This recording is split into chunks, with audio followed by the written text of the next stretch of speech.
Terima kasih pemirsa, Anda masih bersama kami di Cerita Wanita dan masih bersama Ibu Diana Dewi. Dan kali ini pemirsa kita sudah ada di salah satu bisnis usahanya dari Ibu Diana. Kalau Bu Diana ini adalah founder dari PT Suri Nusantara Jaya ya Bu. Nah ini kita sudah ada di tokonya, toko daging Nusantara. Nah saya boleh Bu diajak untuk keliling-keliling di tokonya seperti apa? Dengan senang hati Mbak, silahkan. Nah, kita di sini nih. Ini di toko ini sendiri ada berbagai jenis daging apa aja sih Bu yang kalau dijual? Ya. Namanya toko daging Nusantara. Nusantara. Oke. Artinya apa? Semua produk daging ada di sini, Mbak. Semua produk daging Nusantara tentunya ya. Iya. Nah, kemudian kita tahu ada ayam, kemudian ada bebek juga, kemudian ada daging sapi, ada juga daging kerbau. Pokoknya yang halal-halal ada di sini. Ada di sini semua. Nah, kalau untuk toko daging Nusantara ini sendiri, awal berdirinya sejak kapan sih Bu? Kalau yang ada di sini itu tahun 2013. 2013, itu berarti sekarang 2022, hampir 9 tahun? Iya. 8-9 tahun ya Bu ya? Iya. Udah cukup lama. Kita punya toko daging dulunya, tapi tempatnya kecil Mbak. Tempatnya kecil, toko dagingnya ada di depan. Sekarang di depan. Sekarang jadi musola di situ. Kemudian kita pindah ke sini tahun 2018. Karena melihat konsumennya makin hari makin bertambah. Melihat konsumen yang semakin aware ya Bu tentang daging, apalagi kalau berbicara daging. Memang kalau harga daging ini, apalagi kalau menjelang hari-hari besar, betul. Pastinya harga-harganya itu selalu melonjak tinggi ya Bu. Dan barangnya yang kosong juga. Iya, barangnya yang kosong. Nah ini awalnya Ibu memutuskan untuk menjadi entrepreneur dan bagian untuk di sektor makanan, khususnya daging ini awalnya dari apa sih Bu? Kepikirannya? Ya, dulu saya kerja Mbak ya, di perusahaan yang memang bergerak dalam bidang makanan juga. Tapi waktu saya berhenti bekerja, sebenarnya saya sudah mau meninggalkan pekerjaan. Tapi pada suatu hari ternyata pada saat itu saya kok nggak bisa ya kalau hanya diem saja gitu. Akhirnya dari sebuah garasi saya memulai bisnis itu. Kemudian saya tahun itu adalah bertepatan dengan Krismon tahun 98. Nah, saya mulai di sebuah garasi dengan tahun-tahun Krismon. Tapi mungkin Allah sudah berkehendak bahwa pada saat Krismon justru membawa hikmah buat saya. Nah, banyak orang mencari informasi tentang bahan makanan, bahan pokok itu kan waktu zaman tahun 98 itu ada ras. Semua orang ngeras makanan.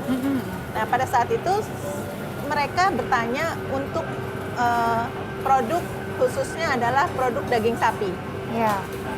Saya katakan saya bisa. Tapi saya minta DP dulu ya. Atau kalau perlu 100%.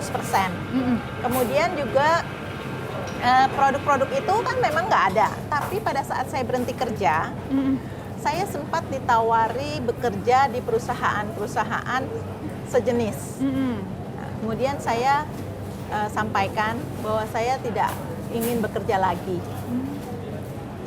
Ownernya, mereka ingin merekrut saya ya dengan diberikan kontribusi yang cukup lumayan lah. Tapi saya sampaikan kalau saya nanti memerlukan barang dari perusahaan Bapak, boleh dong saya menjualkan gitu. Jadi saya tahu Mbak, ada produk-produk yang sebenarnya dibutuhkan oleh pasar. Produk-produk tersebut masih ada di gudang-gudangnya perusahaan-perusahaan. Nah, pada waktu itu memang situasi pasar memang lesu kan menjelang 98 itu. Jadi pada saat 98 dibutuhkan barang tersebut, saya tahu dong di mana nih ada sumber. Nah, karena saya pernah bicara demikian, kemudian mereka saya hubungi, sebenarnya boleh dong produk-produk yang kemarin itu bisa saya jualkan. Karena ini belum terjadi kebutuhan konsumen yang meningkat, belum. Nah, mereka masih welcome kan? Nah, saya diberikan kepercayaan oleh mereka. untuk bayar nanti bisa 1 bulan. Oke. Setelah mendapatkan hasil ibu penjualan Iya, ya. padahal penjualannya saya minta uangnya harus masuk dulu. Iya. Karena Krismon, jadi Iya. kebetulan sekali perusahaan ini perusahaan baru gitu kan. Jadi mereka juga belum punya pasar. Iya. Nah, ini yang saya bilang hikmah dari Krismon. Krismon. Nah, Sepertinya hampir sama, banyak juga para pebisnis hikmah dari pandemi kemarin. Betul. Akhirnya terjun ke bisnis karena kebanyak pemutusan hubungan kerja ya Bu. Betul. Nah ini salah satu contohnya juga. contohnya.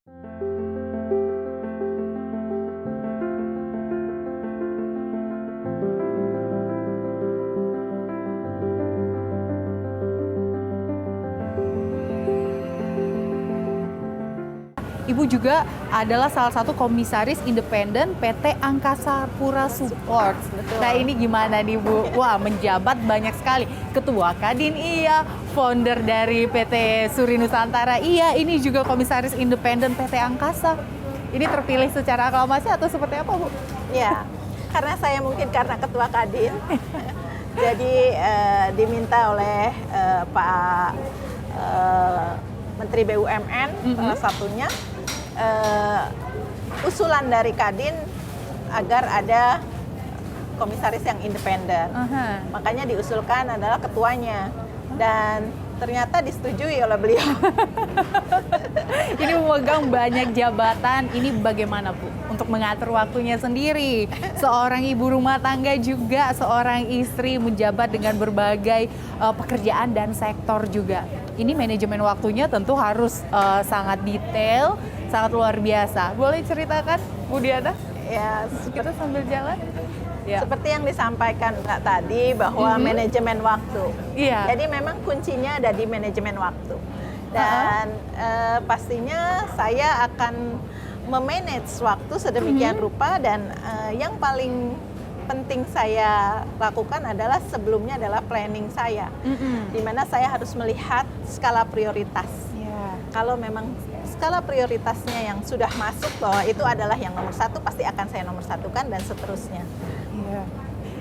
Ibu, kalau misalnya ini kan bekerja, saya pengen tahu nih, dalam satu hari itu mulai start kerjanya dari jam berapa dan akhirnya untuk mendapatkan waktu untuk istirahatnya di sekitar pukul berapa sih?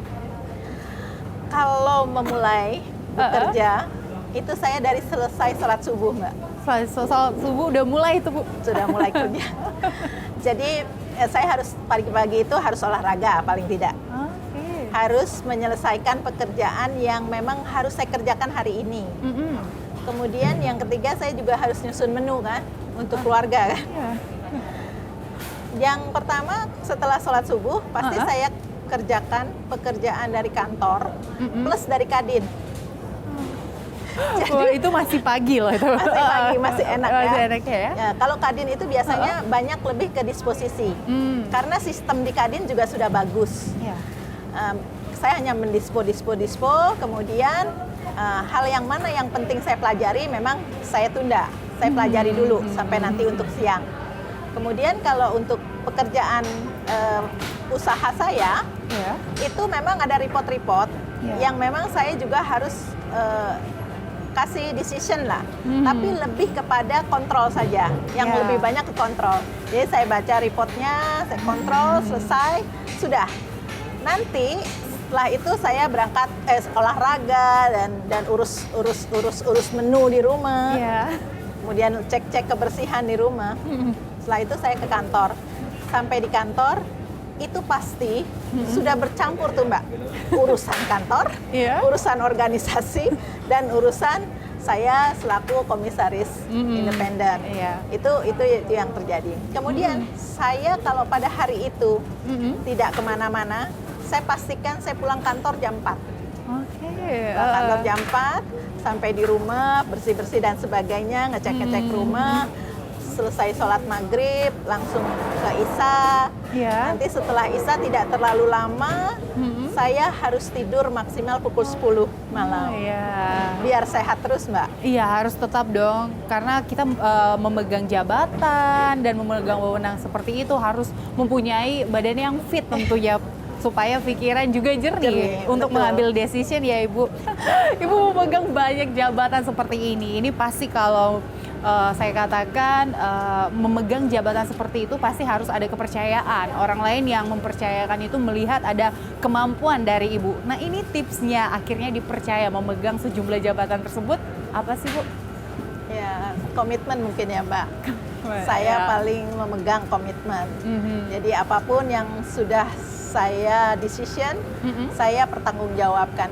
Untuk saya harus komitmen. Harus komitmen, itu kuncinya supaya bisa dipercaya. Nah ini kebetulan kan kita cerita wanita. Ada yang ingin disampaikan Bu kepada wanita-wanita Nusantara tentunya supaya menjadi mungkin ada yang terinspirasi nanti menjadi the next Ibu Diana Dewi nih. Silakan Bu. Ya, saya tahu persis bahwa sekarang perempuan-perempuan Indonesia pinter-pinter semua dan hebat-hebat semua. Dan yang saya ingin hanya sampaikan bahwa kita harus tetap berpegang teguh dengan kesabaran, keikhlasan, dan terutama kalau kita berbisnis, yaitu harus jujur dan komitmen. Oke, luar biasa. Jujur dan komitmen nih pemirsa. Nah, terima kasih Ibu Diana Dewi, Ketua Kadin DKI Jakarta. Terima kasih sudah berbincang-bincang dengan kami di Cerita Wanita. Pemirsa, demikianlah perbincangan kami hari ini. Saya Ges Nisi Tanggang, sampai jumpa.